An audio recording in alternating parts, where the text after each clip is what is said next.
Viral video di media sosial, salah satunya diunggah Instagram @informania, Selasa 6 Mei 2025, menunjukkan keramaian masyarakat di kantor World yang ada di Kota Bekasi dan Kota Depok. Platform tersebut digadang menawarkan imbalan pada pengguna yang bersedia melakukan pemindaian mata menggunakan alat mereka.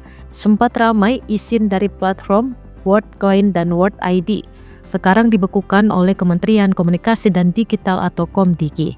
Dikutip kompas.com, banyak pihak menyebut bisnis WorldCoin dan World ID yang memindai bola mata dengan imbalan mata uang kripto adalah hal yang mengerikan.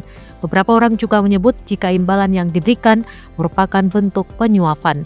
WorldCoin mengatakan informasi biometrik iris mata pada bola ORB akan dihapus setelah diproses dan diubah menjadi kode kriptografi. Akan tetapi, histori penyalahgunaan data membuat orang-orang khawatir bahwa data iris akan dijual atau dipakai untuk mengintai.